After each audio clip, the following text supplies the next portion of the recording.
estoy con mi hermanita Mar. Saluda. Hola. Y vamos a una excursión de mi escuela y Mar nos va a acompañar gracias a mi mamá y mi papá que me dejaron. Ay, chama. Vamos a conocer Medellín hoy. Y vamos a ir con un historiador. Se llama Nicolás. Hola amigos. Estamos hoy en Medellín. En Medellín, en el municipio de Veracruz, amigos. Medellín de Bravo. Es que hay en Medellín. Hay muchos. Ajá, hay muchos Medellines. Hoy vamos a ir con un historiador. Es una excursión por la parte de la escuela. Pero vamos a conocer, vamos a ver qué pasó aquí, qué ha pasado aquí. Se supone ¿Cuál es la historia de aquí? Mira, te voy a contar un poquito de lo que menos. Ella nos va a contar un poco de lo que nos explicaron. Soy su hermana. De lo que pasa es que aquí hubo un señor llamado Nicolás de Bravo. Ella sabe. Que a su padre, Leonardo, lo mataron de la forma más horrible del mundo. Y él por venganza no hizo nada. Y al final sí, se vengó. Bueno. Aquí hubo españoles y estuvo Hernán Cortés. Algo así, vamos a ver ahorita qué descubrimos. Por ahí están mis compañeritos.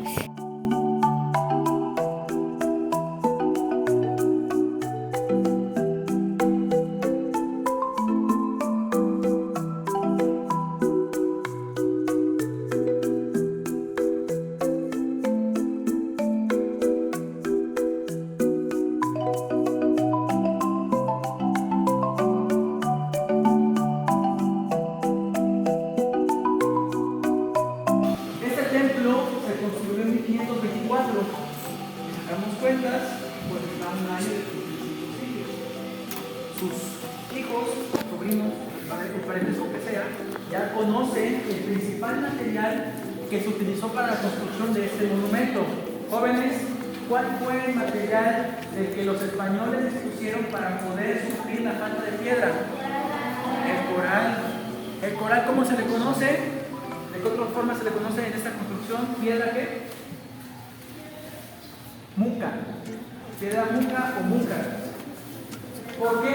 Porque aquí no había piedra volcánica, piedra basáltica, como en otras regiones, y entonces ya tenían experiencia de lo que hacían en España, que estaban en el puerto de Veracruz tan cerquita, sacaban los corales y los traían para acá. Entonces, las paredes de este monumento están hechas de coral, piedra muca. También está construida con ladrillo elaborado aquí en Medellín. La actividad de la fabricación de ladrillo no es nueva, tiene casi la misma edad que el municipio. Las piezas de ladrillo tienen también mucha historia. También está hecha de barro, principalmente. Entonces, a grandes rasgos, esos son los materiales de los que se construida. Cuando entraron, se pusieron la atención, los historiadores, colegas, se han puesto a investigar la arquitectura de las iglesias tan antiguas como esta, y llegaron a la conclusión de que estas columnas, estos pilares, no es coincidencia o fueron puestas al azar. En la arquitectura religiosa, todo lo que está puesto en una parroquia, en alguna otra construcción religiosa, no es al azar.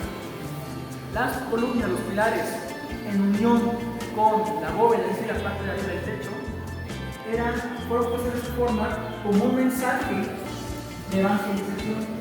Los españoles llegaron a tratar de evangelizar ¿a quiénes? ¿A los qué? A los indígenas, a los de las removadas que llegan acá. Entonces, ¿cómo los evangelizan si no hablan español? No hablan castellano, hablan su propia lengua, a través de la vista.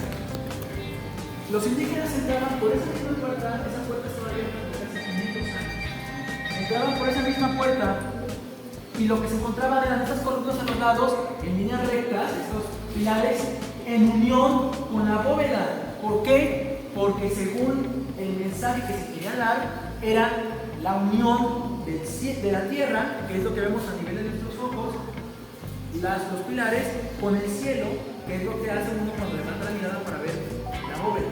¿Sí? No es coincidencia que haya tanto pilar y estén unidos todos con la bóveda. Para que tengan otro lado. De esa manera los indígenas les siguen inculcando que unos solos estaba bien Dios, ¿no? Hay que tener en cuenta que los indios de Medellín y en general los mesoamericanos no creían en un solo Dios. Tenían una religión politeísta, ustedes ya saben qué es eso, ¿no? Muchos dioses. Dios de la lluvia, Dios de la tierra, Dios del fuego, Dios del aire. Entonces fue un choque. Ellos creían en otra cosa. Además, no creían en un cielo y un infierno. Los indios creían en un inframundo. Todos iban al mismo lugar. ¿Sí? Los españoles son los que introducen esta concepción del cielo y del infierno. Bien, muy bien. Aquí en esta parroquia estuvo activa y actualmente pues la gente que vive en Medellín viene para acá, la gente que viene a dejar va a la capilla que está de la Nuestra Señora de Guadalupe y así cada comunidad tiene su capilla. Anteriormente, en los siglos XVI, es decir, 1500, hasta el siglo por lo menos XIX, la parroquia tuvo bajo su jurisdicción a más de 30 localidades. 30 localidades dependían de esta iglesia, por lo menos. Había muy probablemente más. Yo digo esta cantidad porque es de lo que yo encontré fuentes históricas. Lo que no puedo constatar no estoy con la pero lo que sí puedo encontrar es que por lo menos 30 localidades dependían de acá. Si una señora se quería casar con un señor y eran, por ejemplo, de Jamapa, tenían que venir hasta acá. No había coches, era venirse caminando. Ahí está un ejemplo. Y así, más comunidades, pasó de todo que existía, los bocas que ya existían también, venían acá. O al contrario, si alguien se moría en Jamapa, el padre de aquí tenía que irse caminando a Jamapa para hacer el procedimiento que se hacía en una religión para darle sepultura. Si había una capilla en Jamapa, pero solamente un solo sacerdote administraba las 30 localidades. Fíjense, Medellín fue cabecera importante en el aspecto católico reflejado en este templo. ¿Qué más? Muy bien. Aquí, ¿saben ustedes, podrían saber todos, que antes no existía el registro civil? El registro civil fue una creación ya de México como una república en 1857-58 aproximadamente, con las llamadas leyes de reforma. No existía el registro civil. ¿Quién llevaba el registro de nacimientos, de muertos y de casados? La iglesia. Aquí se registraban a todos los niños que nacían y los dejaban a bautizar. Fíjense lo curioso, ¿cómo lo registraban? Fulanito de tal, pardo, ese era su casa. Antes era lo mismo que raza.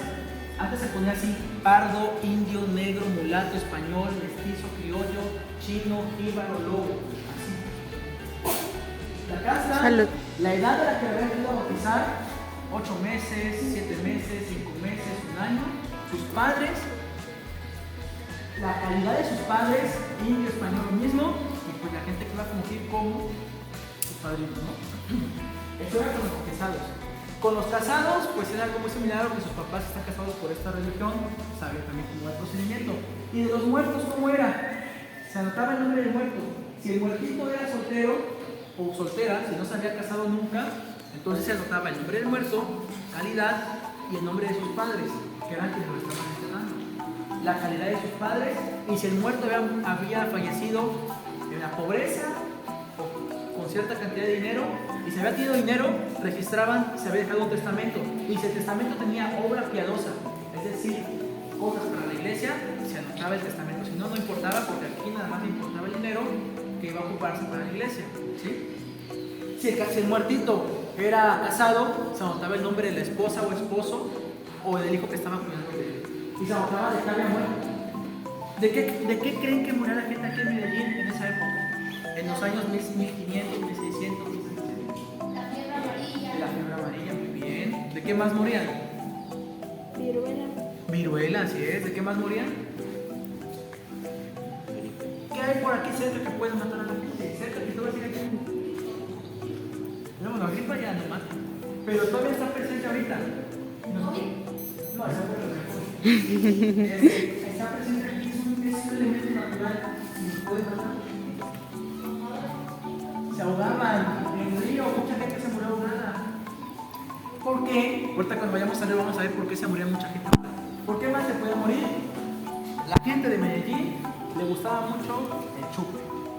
Creo que eso no ha cambiado. Mucha gente, ahí anotaban, murió apuñalado por borracho. O lo encontraron muerto de borracho. Tal cual, no se los inventan. Y esos registros los guarda la parroquia. Lamentablemente, esa iglesia debería guardar sus registros desde 1524. No es así. Mi tesis de licenciatura la hice sobre Medellín. Por eso ando por acá trabajando. Yo encontré los registros más antiguos que yo me pude encontrar, ni siquiera son físicos, están digitalizados. Si estuvieran físicos, creo que estuvieran igual deshechos. Son de 1804. ¿Son antiguos? Sí, pero son muy nuevos si los comparamos con el año. Entonces nos han privado de mucha información valiosa. Pero bueno, ahí está un ejemplo de cómo se manejaba el registro de muertos bautizados y casados. Ahora, hablando otra vez, regresando a la parte física del templo. ¿Alguno de ustedes tienen idea de qué es esto? ¿Esto de más? ¿No? Antes, en las misas que se daban, no tiene mucho, no tiene ni siquiera 150 años. Después de que el padre leía lo que leía, la parte importante que todos se quedan callados. El Evangelio. Después de leer el Evangelio, daba un sermón, como actualmente lo sigue dando, ¿no? Siempre da una reflexión de lo que se leyó en la Biblia. Antes se daba desde ahí. Eso se llama púlpito. Este púlpito es de las pocas cosas que aún guarda la iglesia que son antiguas. No se tiene una datación precisa, pero cuando menos se estima que tienen más de 200 años. Cuando menos. Lo que se encuentra arriba de el Espíritu Santo es igual a la misma edad. Se van a la par, son una sola, miren un solo paquete, ¿de acuerdo? Ahí se subía el padre y ahí daba el sermón, desde el púlpito. ¿Cómo se daban las misas en esta iglesia y en general en todas, las que son antiguas? Antes el padre no daba la misa, por ejemplo, para españoles, no la daba en español, la daba en latín, tenían que saber latín, y no la daba viéndolos a ustedes, de espaldas. Entonces fue modificando. Pero ¿qué pasaba? Aquí, en Nueva España, el rey ordenó que los sacerdotes aprendieran la lengua de los antiguos, fíjense. Los sacerdotes eran bilingües, hablaban castellano, que era su español, que era su lengua nativa, y hablaban náhuatl, por ejemplo, totonac, totenec y demás lenguas indígenas para poder comunicarse, evangelizar a los naturales, a los indios. Fíjense cómo se dio este proceso para poder convertirlos al catolicismo. Todo eso aquí. ¿Qué más tenemos acá? Bueno, no se puede entrar por ser un lugar pues, con privacidad, por así decirlo, en la sacristía, pero ahí dentro se encuentra uno de los mayores tesoros que guarda esta iglesia. Yo tuve la fortuna de hacer mi servicio social aquí cuando yo estudiaba la licenciatura, lo hice en conjunto con el INA. Se iba a elaborar un catálogo de registro de todos los bienes culturales, coloniales y decimonónicos, es decir, del siglo XIX que tenía la iglesia. Yo registré los que encontré, los que me apoyaron ahí a localizar, y uno de los tesoros es un Cristo que está ahí adentro, está resguardado, pero ese Cristo tiene una particularidad, que está hecho de marfil. ¿Saben qué es el marfil? Es un material pues sumamente caro. Se obtiene de elementos como los colmillos de los elefantes, que los matan de forma ilegal. El marfil cuesta mucho dinero. ¿De qué época es ese Cristo que está ahí adentro? De los años 1600. O sea, en cuanto a lo histórico y en cuanto a lo monetario, es un verdadero tesoro. ¿Sí? Lo tenemos aquí. A gusto de un servidor, cualquiera debería poder verlo. Pero pues yo no puedo ingerir en ese tipo de tener injerencia en ese tipo de condiciones, ¿no? Pero bueno, al menos está resguardado. Pero creo que sería una mejor opción pues que los medellinenses pudieran ver lo que su parroquia resguardó. Repito, desde el punto de vista histórico, académico. ¿Qué más hay aquí? Bueno, también tenemos ese Cristo que está por allá, ahí guardado, el Cristo de Santo Entierro. Una tradición que me comentaba por ahí el presidente del patronato, César, que anteriormente se sacaba, hacía la peregrinación correspondiente y después se ponía en la parroquia.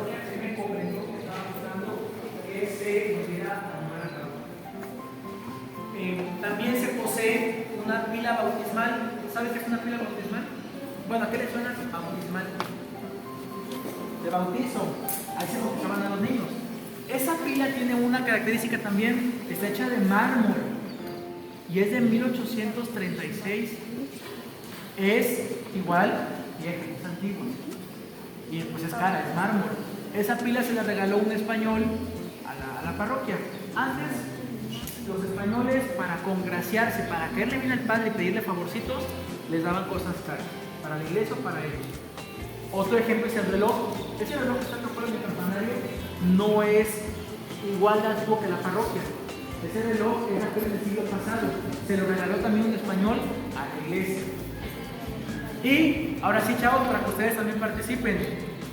En 1812, ¿quiénes estuvieron aquí encerrados en la iglesia?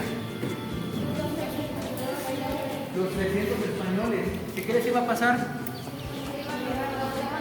Los iban a matar. Muy bien. Aquí estuvieron encerrados los 300 soldados españoles que iban a ser fusilados por Nicolás Bravo. Aquí los metió alumnos y alumnas. ¿Por qué los decidió encerrar aquí Nicolás Bravo? ¿Por qué en la iglesia y por qué no en otra casa? Lo vimos también. Porque era el único lugar sólido. Las casas en su mayoría estaban construidas de ¿qué? Madera. Pero esto es de material sólido, concreto, es moral. Entonces, esto era la cárcel perfecta. Aquí pasaron sus momentos de agonía 300 soldados. Esta iglesia ha sido testigo fiel de toda la evolución de nuestro municipio. Ha visto incendios que han quemado este lugar. Hubo uno en 1801 que quemó casi toda la villa. Quemó más de 90 edificaciones. Ha visto las inundaciones que año con año se daban aquí en Medellín. Año con año el río se lleva, vamos a ver después en el río. Ha visto guerras. Aquí en 1933, si no me recuerdo, entraron unas personas desconocidas encapuchadas y destruyeron todo lo que pudieron de figuras. Por eso a eso se debe que en la parroquia no haya casi efigies coloniales, porque las destruyeron esas personas que entraron en pleno contexto de la cristiana, cuando el gobierno se peleó con la iglesia. Eso van a ver más en historia de secundaria y bachillerato, la guerra cristiana. Muy bien, hasta aquí, ¿hay alguna pregunta o duda? Fachada de la parroquia. Aquí ya pueden ver el reloj que les comentaba que les regaló el español. Antes llegaba hasta el campanario. Ese campanario, en términos más técnicos, se le llama espadaña. A ese nombre llevan los campanarios de las iglesias virreinales. Espadaña. Si ponen atención, en el Tejar, por ejemplo, la capilla de Nuestra Señora de Guadalupe no tiene un campanario así para espacio de 4 campanas. Es una característica de una iglesia colonial. La iglesia de Cristo del Buen Viaje, que está en el puerto de Veracruz, tiene una espadaña no igualita, pero similar. ¿Sale? La arquitectura es franciscana. Los franciscanos fueron los primeros frailes, la primera orden religiosa que llegó a la Nueva España a evangelizar. ¿Sale? Muy bien. Otro dato. Es igualita, es una réplica exacta que la que está en Medellín, España. Porque Hernán Cortés quiso que la parroquia que estuviera en el lugar que llevaba el nombre de su tierra de origen fuera igual que a la que se encuentra allá. Recuerden que Hernán Cortés es de Medellín, de Extremadura, España. Esta iglesia es igual que la que está allá. ¿De acuerdo? Muy bien. Estamos aquí en lo que erróneamente llamamos explanada. No es una explanada. Aquí abajo de nosotros hay muertos enterrados. Aquí. ¿Qué? ¿Estamos pisando muertos? Están pisando muertos. A ver, pero pongan atención. ¿Por qué? Atención. Porque antes, al no haber registro civil, al no haber panteones civiles, es decir, que administrar el gobierno, todo lo llevaba a la iglesia. Pues los panteones estaban enfrente, al lado o atrás de las Iglesia. Aquí era el panteón, aquí fue el primer panteón de Medellín, ¿sí? Pero ¿qué pasa? A ver, usemos nuestra lógica. ¿Qué pasaba cuando el río que está aquí cerquita se desbordaba, se inundaba. ¿Qué pasaba con esto, con este panteón? Los muertos salían. ¿Y saben la putrefacción que era eso? Y el caldo de enfermedades. De por sí había fiebre amarilla, había vómito prieto, y todavía muertos, descomponiéndose, o ya descompuestos, pero pudriéndose más por el agua. ¿Qué conjunto de enfermedades, no? Pues fue después de que comenzó la llamada ilustración, que todos empezaron a pensar de manera más racional, que dijeron, oye, no es sano que tengamos muertos en el centro de... Porque esto es el centro de Medellín. ¿Qué pasó? El panteón se trasladó para donde está, acá después de la vía por Sarita. Ahí estaba el otro panteón. ¿Por qué? Aquí es donde está el restaurante de Sarita, donde venden tacos y hacen fiestas. Ahí estaba el segundo panteón. Y el tercer panteón se pasó a donde está actualmente, a La Esperanza. ¿Sí? Ahí están los 3 lugares del panteón de Medellín. Ahora, ¿por qué creen ustedes que aquí se llamaba, o se llama, porque es el término correcto, Plaza de Armas? ¿A qué les suena o por qué creen que se llama así? Aquí guardaban armas. Aquí los soldados, ustedes saben, ¿cuántos cuerpos de soldados tuvo Medellín, jóvenes? 2 caballeros. ¿Cuántos cuerpos de soldados? ¿Cuántos? 2. Tuvo 2 cuerpos de soldados.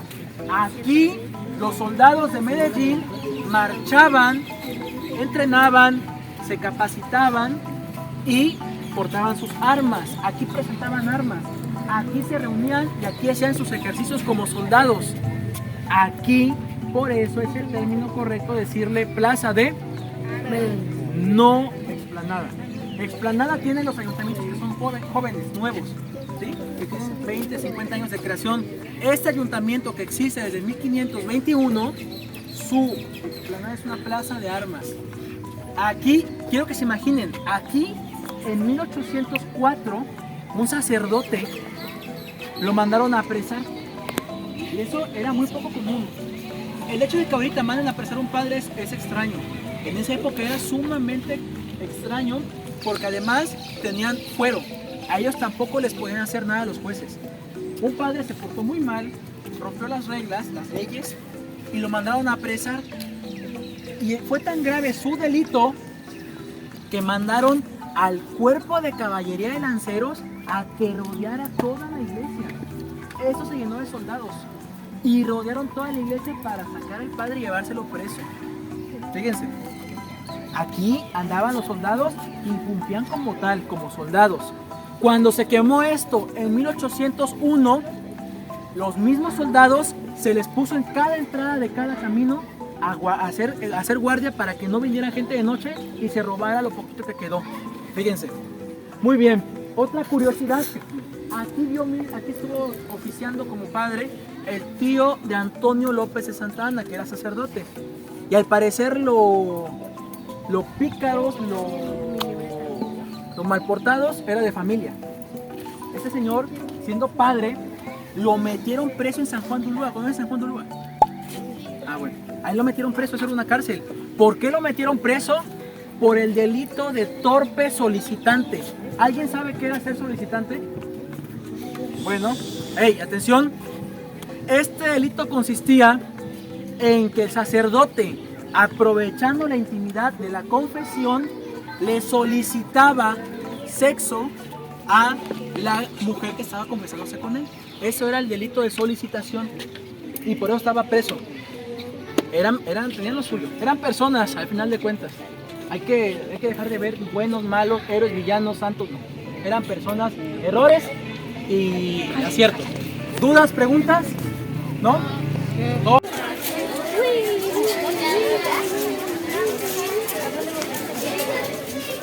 Ya nos podemos sentar. Ya vimos en clase quién fue este hombre, ¿no? ¿Cómo se llamó? Nicolás Bravo.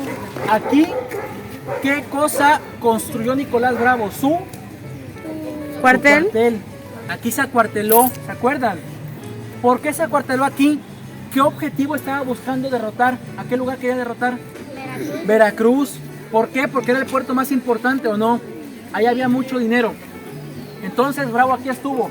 ¿Por qué este municipio apellida Medellín de Bravo? Porque aquí perdonó la vida de Españoles, Nicolás Bravo. 300 españoles. Jóvenes, ¿Por qué les perdonó la vida? También lo vimos en clase. Porque quería por estrategia. Por estrategia. Fíjense, erróneamente se habla de la gentileza de este noble insurgente. No. La historia que se enseña en las escuelas sigue repitiendo estas figuritas de bronce, estos héroes. Ya vimos en clase que Bravo, en sus propias memorias que él escribió, ahí tengo el libro en la Casa de Cultura, menciona que le convenía más perdonarles la vida para quedar mejor que el virrey, que comportarse igual que el virrey y vengarse a través de estos 300 españoles. Entonces, les perdonó la vida por estrategia, no por gentileza ni por nobleza. Eso sí, no le quita la importancia que tiene este hecho, porque habla de la relevancia que tuvo Medellín en la guerra de independencia. No estamos hablando de cualquier proceso, estamos comentando que aquí se dieron batallas que culminaron en la independencia de este país. Aquí fue parte del movimiento que dio como origen que México naciera como México. Antes de 1821 esto no existía como México, esto era Nueva España. Después de esa fecha en la que tuvo que ver las batallas aquí en Medellín, donde estuvo Nicolás Bravo, se dio ese nacimiento de este país. Así de importante fue nuestro municipio en la conformación de nuestro país. Pregunta, ¿qué hizo el virrey Calleja como castigo a la gente de Medellín por apoyar a Nicolás Bravo? Matar al padre de Nicolás. Eso fue antes, pero ¿qué hizo el virrey Calleja? ¿Qué le hizo al tejar? Lo quemó. Acuérdense, Calleja mandó a quemar todo el tejar para castigar a los medellinenses por apoyar a este hombre, a Nicolás Bravo. ¿Qué pasó con Nicolás Bravo después de la guerra de independencia? Se volvió el primer vicepresidente de México, vicepresidente. Y después traicionó al presidente de México, Guadalupe Victoria. Y empezaron el conjunto de traiciones y guerras de este país. Murió joven, allá por 1840, en su casa, al mismo tiempo que su esposa. Se cree que los envenenaron, porque nadie se muere joven al mismo tiempo que su esposa, porque sí, en su casa, sin enfermedad. Este cañón que está acá a su izquierda o enfrente de ustedes, es de la época de la guerra de independencia. Ese cañón disparó balas en la guerra de independencia. Tiene aproximadamente 200 años de existencia. A ustedes ya no les tocó porque son muy chicos, son muy jóvenes. Yo también soy joven. Pero cuando era niño, de la edad de ustedes, venía a jugar aquí al parque y eran dos, sus papás deben saber, eran dos cañones y tenían las balas ahí. ¿Qué les pasó? Luego me dice la gente cuando hago esa pregunta, han de estar en casa de algún alcalde. Lo robaron. Nada más queda un cañón, ya no hay el otro ni sus balas. ¿Esos cañones dónde estaban los dos y las balas? En el río. Un pescador de aquí se metió a nadar, a pescar, se los encontró, los sacaron y es lo que exhibieron. Repito, eran dos cañones con las balas que se encontraron en el río, allá por 1950. ¿Preguntas, dudas? ¿Qué les pasó a los cañones? Mande. ¿Por qué nada más hay uno? Nadie sabe qué les pasó. Se lo robaron probablemente. No te puedes llevar eso así. Ay, sale en el patio de alguna persona. Exacto. Una cosa, lamentablemente lo restauraron mal. Ese cañón está pintado no sé con qué cosa y está mal restaurado. A veces por querer hacer bien y no conocer lo que hacemos, afectamos. Ese cañón, si no estuviera restaurado, tuviera el desgaste natural de su tiempo. Y se pudiera aún ver de qué año era, dónde se construyó, por ejemplo. Pero como está con esa capa de no sé qué le pusieron, pues nos privan a nosotros, los que conocemos de esto, de poder fecharlo o datarlo. ¿De acuerdo? ¿Preguntas? ¿Dudas? ¿No? Muy bien.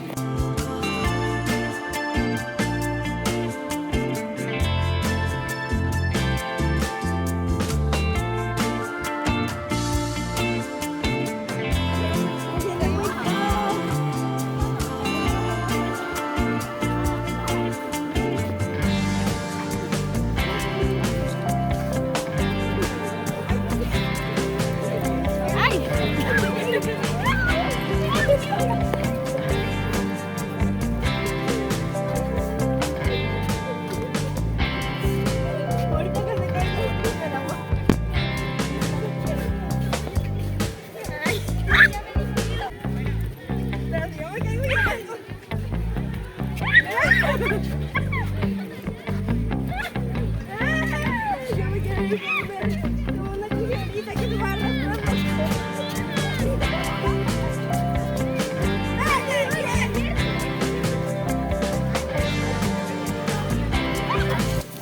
En clase les comentaba, ya hablábamos un poquito de la importancia del río. Vamos a profundizar un poquito más. No se puede entender la historia de Medellín sin el río. Así. El río es, junto con la iglesia, el río es testigo fiel de la evolución de nuestro municipio. Si el río y la iglesia pudieran hablar, toda la información que nos podrían contar. Es tan importante el río que llegó un momento en que se le conoció como que antes del río Jamapa, ¿cómo se llamaba? Río de las Banderas. Ajá, se fue primero. ¿El segundo nombre cuál fue? Río Medellín. Y el tercero ya, Río Jamapa. Fíjense, Medellín era tan importante que el río llevaba el nombre de Río Medellín. Aquí, ¿quiénes venían a bañarse cada temporada de verano? ¿Quiénes Españoles. venían? Los españoles. Los españoles, ¿por qué? El lugar es caluroso, hace calor. Las aguas del río, ¿cómo son? Frescas. Y además se tenía la creencia de que eran curativas. Hay registros de que la gente venía enferma, las metían a bañarse al río y se iban sanas. ¿Verdad? ¿Mentira? Solo ellos saben. Pero está registrado así. Cada año, atención para acá, cada año desde julio, que comenzaba a llover, antes llovía, las fechas eran muy marcaditas.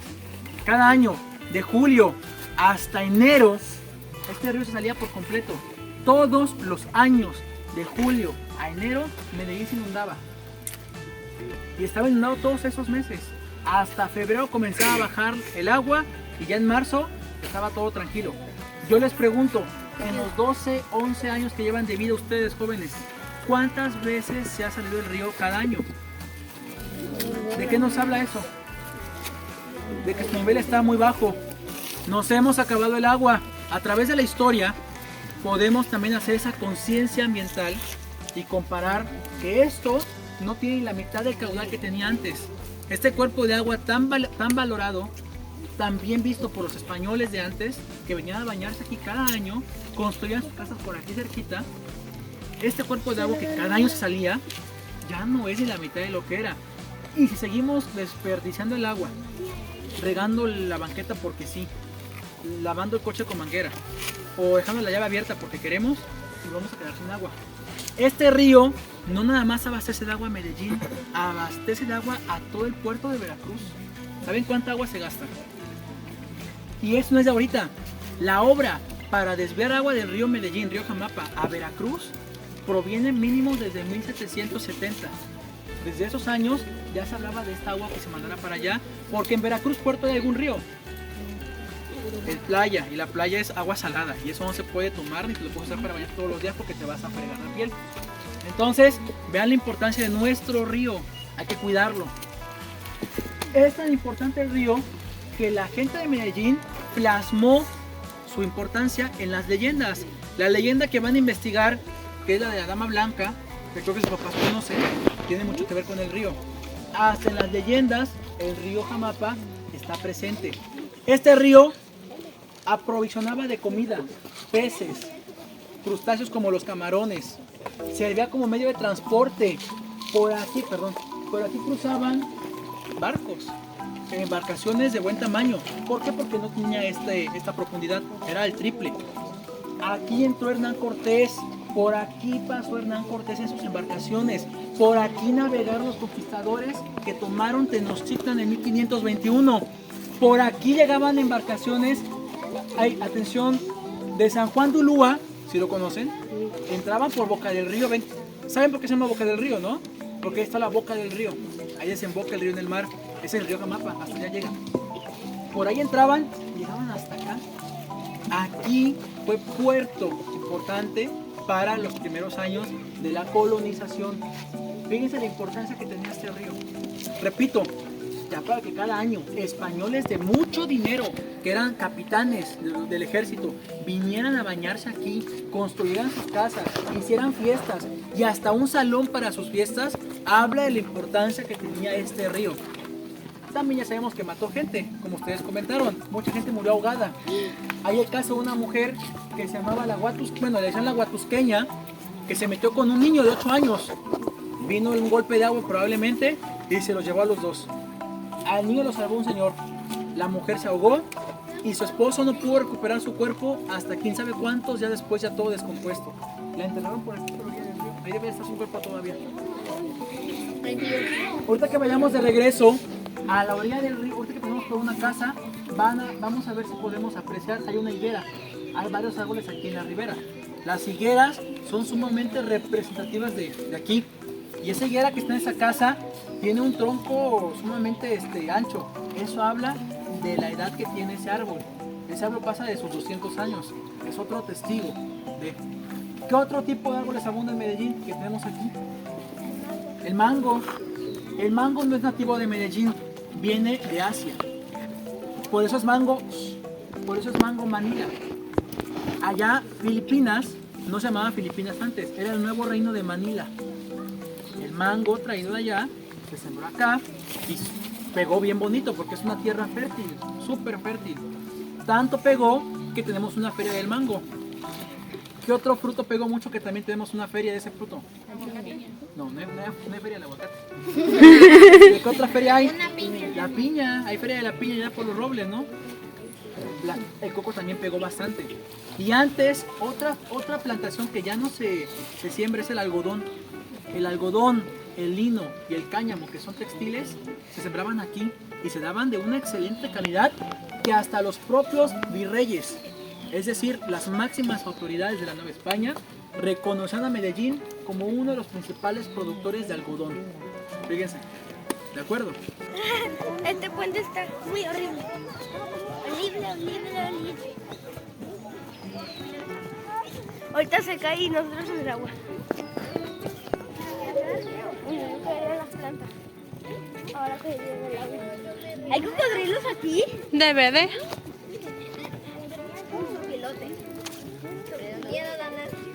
Amigos, ya acabamos. Ya vamos de regreso, nos compramos una Gloria. Sí. Ahí a ver lo poco o lo mucho que se escuche.